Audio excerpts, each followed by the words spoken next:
मैं मोबिन अंसारी अंसारी क्लासेस से पहली बार 12th क्लास के लिए पॉलिटिकल साइंस का पहला चैप्टर दो ध्रुवीयता का अंत के लिए पहली बार वीडियो बनाने जा रहा हूँ।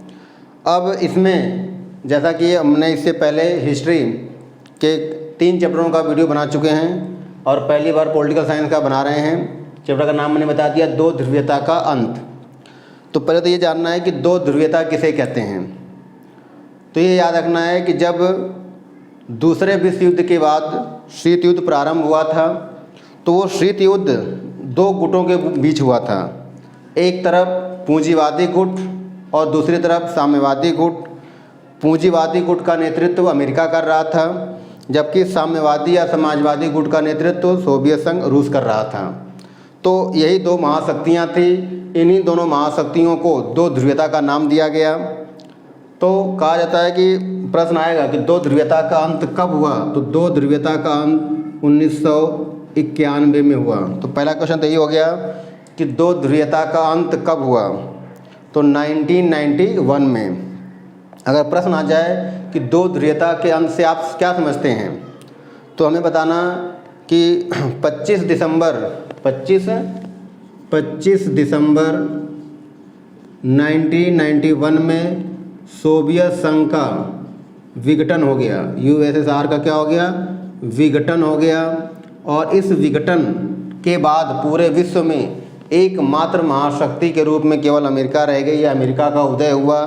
तो इस घटना को जब सोवियत संघ का विघटन हुआ उसके बाद पूरे विश्व में दो ध्रुवीयता का क्या हो गया? अंत हो गया। और इसके स्थान पर एकमात्र महाशक्ति के रूप में अमेरिका का उदय हुआ। तो प्रश्न आ जाए कि दो ध्रुवीयता का अंत कब हुआ, तो 1991। प्रश्न आ जाए कि सोवियत संघ का विघटन कब हुआ, तो 25 दिसंबर 1991। यहीं पर एक क्वेश्चन और जानना है कि सोवियत संघ का अस्तित्व मतलब सोवियत संघ कब बना या सोवियत संघ का अस्तित्व कब आया, सोवियत संघ अस्तित्व में कब आया। तो याद रखना है कि सोवियत संघ 1917 में रूस की बोल्शेविक क्रांति हुई थी।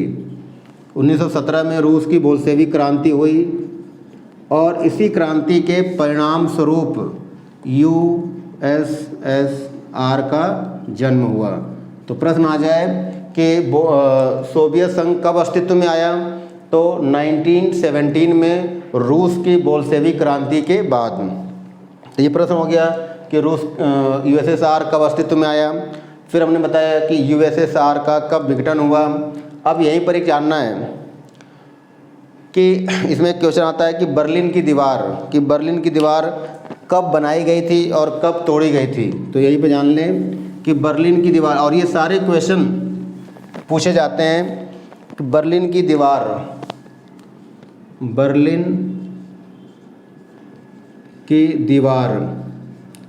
अब यहाँ पे 2 क्वेश्चन है कि कब बनी थी, तो इसका निर्माण कब हुआ था, तो 1961। तो बर्लिन की दीवार कब बनी? 1961। और बर्लिन की दीवार कब गिरा दी गई, तो 9 नवंबर 1989। तो 2 क्वेश्चन तो यहाँ से हो गया कि बर्लिन की दीवार कब बनी, तो 1961, और बर्लिन की दीवार को कब गिरा दिया गया, 9 नवंबर 1989। अब इसके बाद हमें जानना है जो इस चैप्टर का लॉन्ग क्वेश्चन है, इम्पोर्टेंट है, कि सोवियत प्रणाली क्या है, इसकी विशेषताओं का उल्लेख कीजिए। सोवियत प्रणाली क्या है, इसकी विशेषताओं का उल्लेख कीजिए। तो एक ऐसी व्यवस्था, प्रश्न हो गया कि सोवियत संघ क्या है, सोवियत प्रणाली क्या है, इसकी विशेषताओं का उल्लेख कीजिए। तो एक ऐसी व्यवस्था जिसमें सभी क्षेत्रों पर सरकार का अधिकार हो या सरकार का नियंत्रण हो, उसे सोवियत प्रणाली कहते हैं। और इसकी शुरुआत 1917 से हुई थी। अब इसकी विशेषता बताना है। तो जैसा कि विशेषता मैंने यहाँ पे नोट किया है, पहली विशेषता क्या है, नियोजित अर्थव्यवस्था। पहली हेडिंग क्या है, नियोजित अर्थव्यवस्था। अब हमें इसके बारे में बताना है कि सोवियत प्रणाली में नियोजित अर्थव्यवस्था थी, अर्थात जो भी कार्य करना होता था एक योजना बनाकर के कार्य किया जाता था। यही कारण है कि सोवियत संघ की अर्थव्यवस्था जब नियोजित तरीके से कार्य कर रही थी तो वहाँ का विकास भी अच्छे से हो रहा था। तो पहला पॉइंट क्या हो गया, नियोजित अर्थव्यवस्था। तो याद रखना है कि सोवियत संघ की अर्थव्यवस्था कैसी थी, नियोजित अर्थव्यवस्था थी। और नियोजित होने के कारण सोवियत संघ का विकास क्या हुआ, बहुत अच्छे से हुआ या बहुत ज़्यादा हुआ।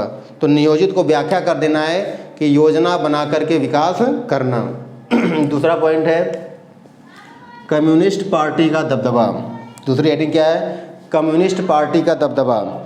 तो बताना है कि सोवियत प्रणाली की दूसरी सबसे प्रमुख विशेषता यह है कि सोवियत संघ में कम्युनिस्ट पार्टी का ही दबदबा था। और ऐसा कहा जाता है कि लगभग 70 सालों से वहाँ पर इसी का प्रशासन चल रहा था। तो हमें ये जानना है कि सोवियत संघ की दूसरी प्रमुख विशेषता यह है कि इसके अंतर्गत सोवियत संघ में कम्युनिस्ट पार्टी का ही दबदबा होता है। अर्थात वास्तविक पार्टी केवल कम्युनिस्ट होती है, कहने के लिए तो अन्य पार्टियां भी होती हैं। फिर है न्यूनतम जीवन स्तर की सुविधाएं। सोवियत प्रणाली की जो तीसरी मुख्य विशेषता यह है कि इस प्रणाली के अंतर्गत समाज में रहने वाले सभी लोगों को न्यूनतम जीवन स्तर की सुविधाएं उपलब्ध कराई जाती हैं। न्यूनतम स्तर की सुविधा का मतलब कि वे बुनियादी चीज़ें उपलब्ध करा दी जाती हैं जिससे कि वो जीवन यापन कर सकें। तो सोवियत प्रणाली की तीसरी विशेषता है। चौथी विशेषता क्या है, उन्नत संचार प्रणाली। कि सोवियत संघ में जो संचार प्रणाली वो बहुत ही उन्नत होती है, अर्थात आवागमन और एक दूसरे तक सूचनाओं को भेजना ये भी क्या है, बहुत ही उन्नत है। फिर बताना है कि उत्पादन, नेक्स्ट हेडिंग है उत्पादन के साधनों पर राज्य का नियंत्रण।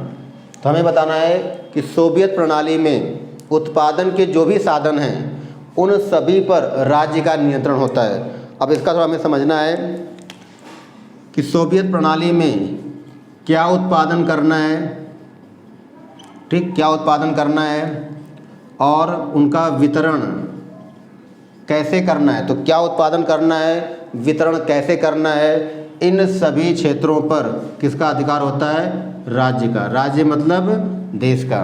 तो यही बताना है कि सोवियत प्रणाली के अंतर्गत उत्पादन के सभी साधनों पर राज्य का नियंत्रण होता है और राज्य की इच्छा अनुसार ही वस्तुओं का उत्पादन और उनका वितरण किया जाता है।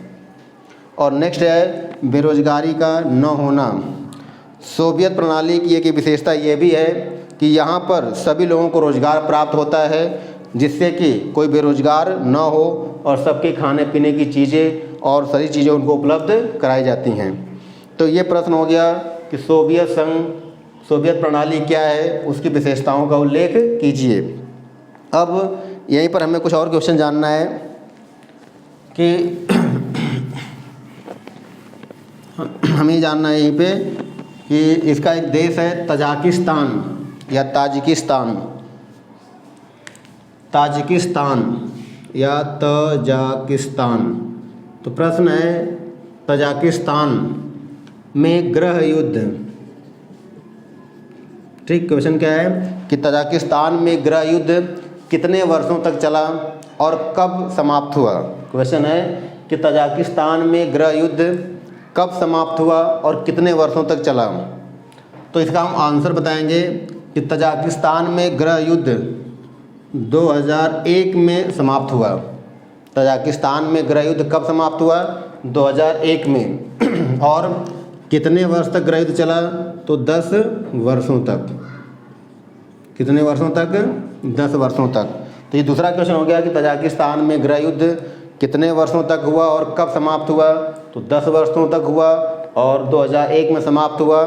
तो अगर प्रश्न आ जाए कि तजाकिस्तान में गृह युद्ध कब प्रारंभ हुआ, तो गृह युद्ध कब प्रारंभ हुआ, तो 1991 में। तो 3 क्वेश्चन हो गए कि तजाकिस्तान में गृह युद्ध का अंत कब हुआ, तो 2001 में। कितने वर्षों तक हुआ, तो 10 वर्षों तक हुआ। और कब प्रारंभ हुआ, तो 1991 में। तो इस तरह से आज हमने क्या क्या पढ़ लिया कि दो ध्रुवीयता का अंत कब हुआ, दो ध्रुवीयता में कौन कौन दो ध्रुव थे।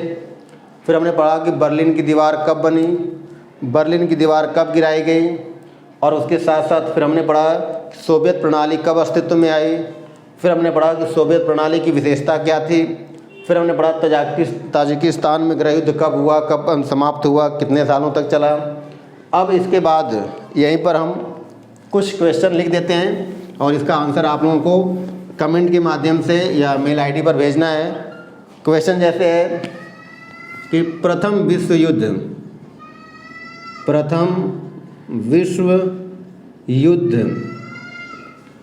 कब से कब तक चला या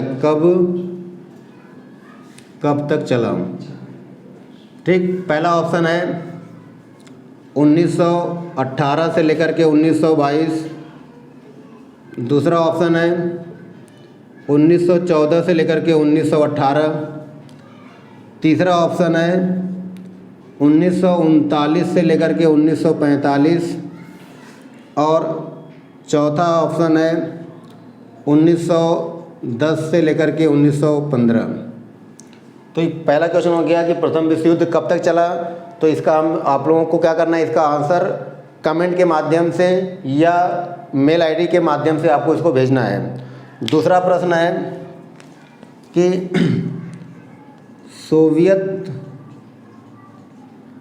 सोवियत प्रणाली या सोवियत संघ कब अस्तित्व में आया, कब अस्तित्व में आया। ठीक, सोवियत संघ कब अस्तित्व में आया। इसका ऑप्शन है, पहला ऑप्शन 1912 में, दूसरा ऑप्शन है 1915 में, तीसरा ऑप्शन है 1917 में और चौथा ऑप्शन है 1991। तो ये आज हमने आज से शुरुआत की है कि अब हम जो पढ़ाएंगे उसके बाद कुछ क्वेश्चन देंगे, आप लोगों को उसका आंसर मेल के माध्यम से मेरे मेल पे या कमेंट के माध्यम से देना है। और अगर ये कारगर सिद्ध हुआ तो हम इसको और आगे बढ़ाएंगे। यदि हमारी ये वीडियो आपको पसंद लगे तो लाइक करना है, शेयर करना है, सब्सक्राइब करना है और ज़्यादा से ज़्यादा लोगों तक बढ़ाएं ताकि मेरा उत्साह और बढ़े और मैं और मेहनत करके और ज़्यादा से ज़्यादा क्वेश्चन बना करके आप लोगों तक भेज सकूं। Thank you.